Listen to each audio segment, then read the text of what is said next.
मोके जन्म महि जानी, जान खाने अधहान करे, जहाँ बस शंभु भगवान। सो काशी से कसन, जरत सकल सुर गंग जिसम गरल जही पान किय, तेहिन भजत मन मुंद को कृपाल शंकर सरित। जहाँ शिव पार्वती बसते हैं उस काशी को मुक्ति की भूमि, जन्मभूमि जानकी खान और पापों का नाश करने वाली जानकर उनका सेवन क्यों न किया जावे।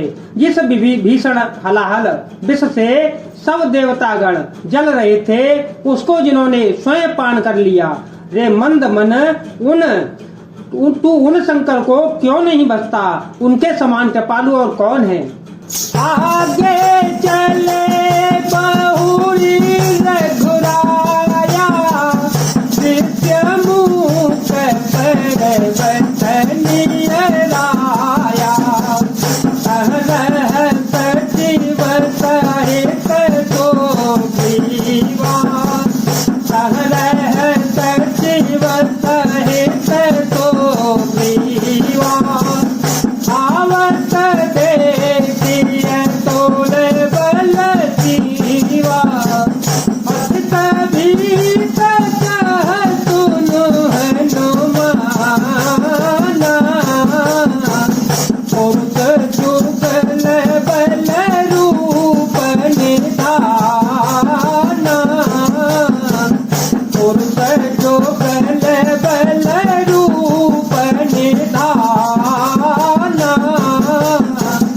अरे बैठो रूप देखो ते जाई, अरे बैठो रूप देखते जाई, कहीं तो जाने जिय शयन बुझाए, कहीं तो जाने जिय शयन बुझाए। श्री रघुनाथ जी फिर आगे चले, ऋष्यमूक पर्वत के निकट आ गया। वहाँ ऋष्यमूक पर्वत पर मंत्रियों सहित सुग्रीव रहते थे। अतुलनीय बल की सीमा श्री रामचंद्र जी और लक्ष्मण जी को आते देखकर सुग्रीव अत्यंत भयभीत होकर बोले, हे हनुमान सुनो, ये दोनों पुरुष बल और रूप के निदान हैं। तुम ब्रह्मचारी का रूप धारण करके जाकर देखो, अपने हृदय में उनकी यथार्थ बात जानकर मुझे इशारे से समझा देना। अक्षय बाली होई मन मेला, भागो तुरंत जोयते ला, रूप धरे कपित गयो, रूप धरे कपित गयो, माथे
वाता ही सोमती देव महतो ही तिरुमती देव महतो नर नारायण की तुम दो मंगल भवन मंगल हारे प्रभो तो दशरथ